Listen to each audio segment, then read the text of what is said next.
నిన్న జరిగినటువంటి బోడబండలో జరిగినటువంటి ఒక మైనార్టీ టీఆర్ఎస్ పార్టీ మైనార్టీ అధ్యక్షులు నిరుపేద బిడ్డ 50 గజాలలో ఇల్లు కట్టుకుంటూ ఉంటే కాంగ్రెస్ సంబంధించినటువంటి వాళ్ళు, విచిత్రం ఏంటంటే పాత కాంగ్రెస్ సంబంధించినటువంటి వాళ్ళు ఎవరు కూడా ఈ రకంగా చేయట్లేదు. టీఆర్ఎస్ పార్టీలో ఉండి 10 ఏళ్ళు ఎంజాయ్ చేసి మళ్ళీ పోయి కాంగ్రెస్ పార్టీలో జాయిన్ అయ్యి ఎన్నో రకాలుగా ఇబ్బంది పెడుతున్నటువంటి వాళ్ళని చూసి కాంగ్రెస్ గవర్నమెంట్ ఆలోచన చేయాలి. ముఖ్యమంత్రి గారు కానీ పిసిసి అధ్యక్షుడు కానీ దీని మీద ఆలోచన చేయాలి. మీ కార్యకర్తలు చేస్తున్నటువంటి దుర్మార్గం వల్ల, నిన్న మీ కార్పొరేటర్ చేసినటువంటి దుర్మార్గం వల్ల నిన్న సర్దార్ అంటే నిండు ప్రాణం ఉన్న 30-40 సంవత్సరాల పిల్లగాడు, 2 ఆడపిల్లలు ఉన్నారు, దుంకి చనిపోయాడంటే ఏ రకంగా హైదరాబాద్ నగరంలో ఈ వస్తువులకు పాల్పడుతున్నటువంటిది కూడా ఒకసారి ఆలోచన చేయాలి.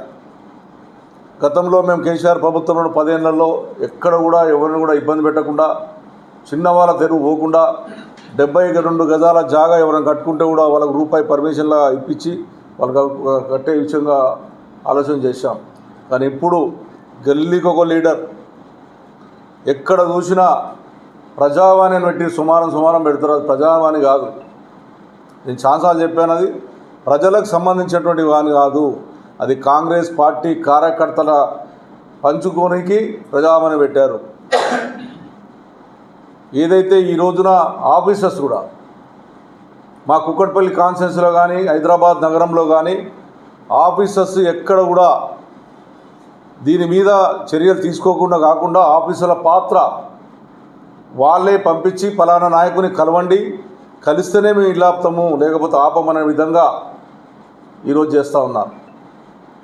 18 నెలలు అయింది ఇప్పటికీ కాంగ్రెస్ పార్టీ పరిపాలన వచ్చి. హైదరాబాద్ నగరానికి కనీసం ఒక పైసా పని చేయకుండా ప్రజలను వేధించి, హైదరాబాద్ నగరంలో ఉన్నటువంటి శ్రీలింగంపల్లిలో ఉన్నటువంటి అయ్యప్ప సొసైటీ 6, 7, 8 ఫ్లోర్ వద్ద 0 పర్మిషన్. దాన్ని ముట్టుకున్న దానికి భయపడతారు ఆఫీసర్లు. దానికి ఆనుకొని ఉన్నటువంటి బోడబండ మాత్రము గూరగొట్టే ప్రయత్నం చేస్తే నిండు ప్రాణం ఉన్నటువంటి సర్దార్ చనిపోవడం అనేది పూర్తి బాధ్యత కాంగ్రెస్ పార్టీ వహించాలి. ఎవరైతే వేధింపులు పాల్పంచుకున్నారో, వేధింపులు చేశారో, ఆ యువకుడు చనిపోయాడో వాళ్ళ మీద కేసులు బుక్ చేయాలి. ఏదో చిన్న కేసులు పెట్టి చేతులు దులుపుకుంటే రేపొద్దు ఖచ్చితంగా మేము దాని మీద పోరాడతామని చెప్పి కూడా ఈ సందర్భంగా తెలియజేస్తూ ఉన్నాం.